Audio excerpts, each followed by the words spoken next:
है। मेरे ससुर ने तो सरेआम ये कहा है पंचायत के सामने, गांव वालों के सामने, कि मेरे तो 4 बहू लेके आएंगे। मेरे पति ने कहा चलो ठीक है, जो भी हो गया वो गलती है, मैं तो टाइम पास कर रहा था। स्वार्थी तो अगले की नजर में कोई दूसरी लड़की दिख गई, सेटिंग हो गई, बात आगे तक पहुंच गई, बाद में तो फिर पता ही है क्या होना। नमस्कार जी, मैं हूँ धर्म सोनीपत। आज पहुँचे हम हंसावास डिस्ट्रिक्ट भिवानी के अंदर। जो है यहाँ भी एक अजीब तरह के सामने आया है, क्योंकि कई जगह देखते हैं कि बसे बसाए घर ख़राब हो जाते हैं लिविंग रिलेशन के मारे। ऐसे ही यहाँ एक दुखी गुड़िया है जिसकी शादी को कितना टाइम हो गया, बच्चे कितने हैं, पति उसके बताया जा रहा है पास में ही, उसी घर में ही, बिल्कुल साथ में ही दूसरी लेके आके लिविंग रिलेशन रिश्ता निभा के रचा के अपना दूसरी को पास में रख रहा है। इनमें कई जो है अजीब तरह की बातें आएंगी, जिसका निचोड़ निकालना जनता के हाथ में है, आप लोगों के हाथ में है। कमेंट द्वारा आप लोग बताते रहना। ये जवाबी कार्रवाई यहाँ पर काफ़ी लंबी चली हुई है, कई दिनों से वायरल हो रही है। हमारे पास में ये गुड़िया है, इनसे साफ साफ बातचीत करेंगे अभी और आप तक साझा करेंगे, पूछेंगे अभी। हाँ जी बहन जी, राम राम जी। राम राम जी। नाम क्या है बेटा अपना? सपना। सपना, आपकी शादी को कितना टाइम हो गया इसको? 2017 में हुई थी, 10 दिसंबर 17 में। और एक बार यूँ बताओगे, लव मैरिज हुई थी कि अरेंज मैरिज हुई थी? लव मैरिज हुई थी। और घर वालों की मर्जी थी सबकी, इनके घर वालों की, मेरी घर वालों की। हाँ, लव मैरिज, लेकिन साथ में सब एग्री थे? हाँ जी, सब एग्री थे। दूसरी बात है इस पे, मतलब आपके घर वाले क्या नाम था इसका? अनूप। अनूप की और आपकी पहली मुलाकात कहाँ पर हुई थी बेटे? ये मुलाकात ऐसे ही हुई थी, काम के लिए आई थी मैं कंपनी में। इसका चैनल था हाईटेक फिल्म्स, तब काम के लिए आई थी, तब मुलाकात हुई थी इससे। ये ऑफिस में, स्टूडियो पे या कहीं ग्राउंड में? कहीं स्टूडियो में। इसका अपना स्टूडियो था? हाँ, खुद अनूप का। अच्छा। खुद का काम था, ऑफिस था इसका बाडेडे में, वहाँ पे। क्योंकि उसने बताया है कि जो है ये डांस के लिए आई थी सपना और वहाँ मिलना हुआ था। वो सच कह रहा है झूठ कह रहा है? वो बिल्कुल झूठ बोल रहा है। मैं डायरेक्ट इसके ऑफिस में आई थी। क्योंकि एक और चीज़ दिखाते हैं जी, अब पता नहीं वो ठीक है, गुड़िया ठीक है। आज पूरा गांव में हमने पड़ताल करी है, क्योंकि व्याख्या तो यही रहनी है जब तक इसका डाइवोर्स नहीं हो सकता, जब तक लिव रिलेशन एक के साथ रहे, दो के साथ रहे या किसी के साथ रहे, जब तक ये जिंदगी जागती है और जब तक डाइवोर्स नहीं होता, तो लीगली और ये समाज 36 बिरादरी के बीच में जो है व्याख्या उनकी पत्नी यही कहलाएंगी। यही ना बेटे? जी बिल्कुल। दूसरी बात, आज हंसते खेलते घर इतने बर्बाद हो रहे हैं, कारण लिविंग रिलेशन कारण।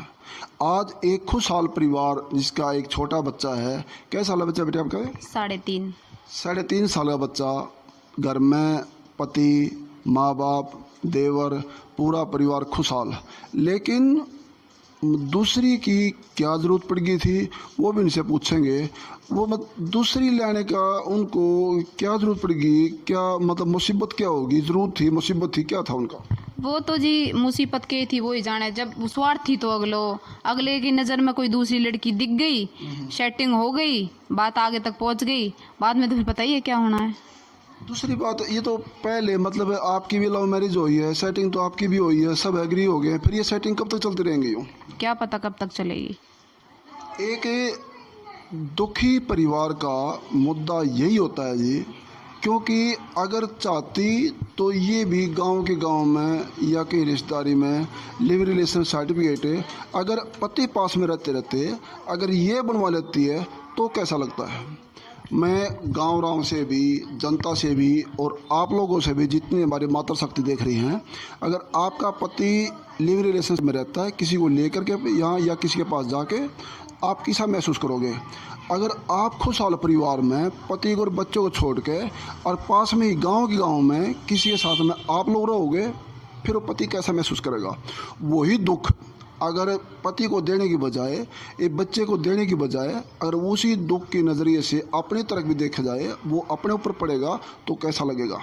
बताइए बेटे, कैसा महसूस करोगे आप लोग? बिल्कुल गलत करेंगे जी। दूसरी बात, हमने गांव में से भी यहाँ जो है सवाल जवाबी कार्रवाई करी है, और जो इनका जो पति है वो कहीं बाहर गया हुआ है, अभी हमारी मुलाकात उनसे नहीं हो ली है। तो पहले जो है एक बच्चे के बयान लेते हैं, क्योंकि दुख की घड़ी इनके ऊपर है। दूसरी बात है बेटे, उन्होंने एक चीज़ और बताई है कि जो आपकी जो मतलब एक तो सौतेली कहें या क्या कहें उसको, पिंकी को सौतेली है और सौतेली ही रहेगी, क्योंकि पत्नी तो मैं हूँ। हाँ, और मैं ही रहूंगी। पत्नी तो यही रहेगी, बिल्कुल जायज बात है जी। दूसरी उनका कहना है कि जो है सपना ही लेके आई थी, इसके इनकी दोस्ती थी और इसी का कारण था, इसी का हाथ था। ये झूठ है या सच है? जी बिल्कुल झूठ है। मैं कड़े ते लिया उसने, मैं जानू ही नहीं, पहचानू नहीं के जाता है उसका, कोई नू तो बुझे के जाता है तेरी है। मैं कड़े ते जान गई उसने। मैं तो घर के बाहर जिद पाँट का करती, जिद अनूप मन्ना कितने ले जाया कर, तो मैं तो कभी घर के बाहर नहीं गई। तो ये तो सरासर झूठ है, बिल्कुल झूठ है ये। और फिर दूसरी बात एक और भी है जी, क्योंकि अपने पति को बांटना कौन औरत चाहेगी? आज इसके ऊपर एलिगेशन है कि सपना ही लेके आई थी जो है पिंकी को भी अपने मतलब पति की जो है लिव रिलेशन सर्टिफिकेट जिसके साथ वो बनवा के लेके आ रहा है, यहाँ रख रहा है। कौन औरत चाहेगी मेरे पति की हिस्सेदारी हो, पति बांटा जाए? कौन औरत बर्दाश्त करेगी? क्योंकि एक देहात में, देसी लैंग्वेज में, कल्चर में बोलते हैं ना कि शौकन तो एक आटे की भी खोटी है। अगर ऐसी मूर्ति बना दे, अगर मिट्टी की, हाँ चून की या मिट्टी की बना देंगे ना, वो ही बर्दाश्त नहीं होगी। मान लिया झूठे भी आदमी कह देगा अगर मैं तो दूसरी भी विवाह के लिए है, मिट्टी की बना के रख लिया पास में, तो वो भी बर्दाश्त नहीं हो पाएगी। क्या कर लोगे? बिल्कुल नहीं करूंगी जी, क्यों करूंगी? तो इसके ऊपर एलिगेशन है, तो क्यों जो है ये लेके आए, ये नहीं लेके आए, ये मना कर रहे हैं। तो आपके ऊपर ब्लेम है बेटे कि आप लोग लेके आए हुए। जी उन्हें कुछ तो मतलब कुछ तो उनके पास पॉइंट होने चाहिए कि वो कैसे बचें। ये तो सरासर झूठ है। मैं क्यों लेके आऊंगी? हम तो अपने परिवार के साथ अच्छे से जिंदगी जी रहे थे। वो लड़की कब उसकी जिंदगी में आई है मुझे इस बात का कुछ नहीं पता। जब मुझे पता चला तभी मैंने अपने पति से कहा भाई ये तो गलत है, आप ऐसे क्यों कर रहे हो। मेरे पति ने कहा चलो ठीक है, जो भी हो गया वो गलती है, मैं तो टाइम पास कर रहा था। अगर टाइम पास कर रहा था तो फिर ये क्या है? टाइम पास कर रहा था तो ये फिर ये आज उसके साथ में है, ये क्या है? फिर सरासर बिल्कुल झूठ है। जब मुझे पता चला मैंने उसकी माँ से भी बोला था, मैंने कहा आंटी ऐसे ऐसे बात है, ये आपकी बेटी ऐसे मेरा घर उजाड़ रही है। उसकी माँ ने कहा भी था कि भाई, पिताजी से भी पूछा आपने? बता दो उनको, माँ बाप को भी? हाँ उसके माँ बाप को मैंने, ये देखो जी, हाँ माँ बाप बोल रहे हैं, माँ बाप का इंटरव्यू लिया मैंने, बोला जी हम कसम खा कहते हैं हमें इस बात का खबर भी नहीं। और सपना पूछा ये बात बताई क्यों नहीं, बोला जी एक आध बात तो छुपानी पड़ती है। और ये गुड़िया बता रही, मैंने साफ साफ दोनों को ये बयान किया, बताया था बिल्कुल। मैं घर से जब मेरे साथ मतलब ये मुझे पता चला, मैंने मेरे सास को बताया, मैंने ससुर को, 2 बार दौरानी सब लोगों को बताया ऐसे ऐसे बात है, मेरे साथ ऐसे ऐसे हो रहा है। तो मेरी सास ने मतलब कुछ और ही और बात कही। हम क्या करें? तो तू अपने आप देख, हम क्या कर सकते हैं, हमारे नाम को तुम मर गयो। मेरी सास ने फिर मर गयो तो फिर आज के है वो, आज क्यों बांट रहे हैं उसने? हैं जब मेरा साथ नहीं दे सकते तो उसका ही साथ क्यों दे रहे हैं? मेरे ससुर ने तो सरेआम ये कहा है पंचायत के सामने, गांव वालों के सामने कि मेरे तो 4 बहू लेके आएंगे। मेरे ससुर ने कहा बोला है। जी बिल्कुल बेटे, जो दूसरी लेने की नौबत हुई है, ये कि पूरी जानकारी दो आपकी लड़ाई झगड़ा कहाँ से शुरू हुआ और कहाँ पर ख़त्म हुआ, परेशानी कितनी बड़ी है?